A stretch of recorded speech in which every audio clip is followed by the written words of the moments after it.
नाज़रीन, ठुल में JUI पारां मुख़्तलिफ़ यूनियन काउंसिलनि में धांधली करण ऐं JUI जे ज़िले अमीर डॉक्टर AG अंसारी जे मथां हमले ख़िलाफ़ एहतिजाजी मुज़ाहिरो करे निठण उस में धरणो हंयो वियो। SS न्यूज़ जे रिपोर्टर ख़ैर मोहम्मद गोलो मूजिबि ठुल में JUI पारां union council Karimabad, union council Sherwah ऐं यूनियन काउंसिल कुंडराणी में धांधली करण ऐं JUI जे ज़िले अमीर डॉक्टर AG अंसारी मथां हमले ख़िलाफ़ आरो ऑफिस जे अॻियां एहतिजाजी मुज़ाहिरो करे धरणो हंयो वियो। कारकुननि ऐं अॻवाननि रोड ब्लॉक करे छॾियो, जंहिं करे ईंदड़ वेंदड़ ट्रैफ़िक कुझु वक़्त लाइ मुअतल थी वई।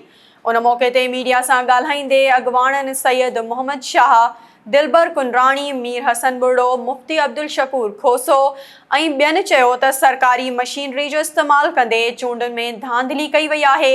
JUI जे खटींदड़ उमेदवारनि खे हथ सां हारायो वियो आहे। हुननि चयो त JUI जे ज़िले अमीर डॉक्टर AG अंसारी मथां हमलो कयो वियो, जंहिंजो हिन वक़्त ताईं केस बि दाख़िल नाहे कयो वियो।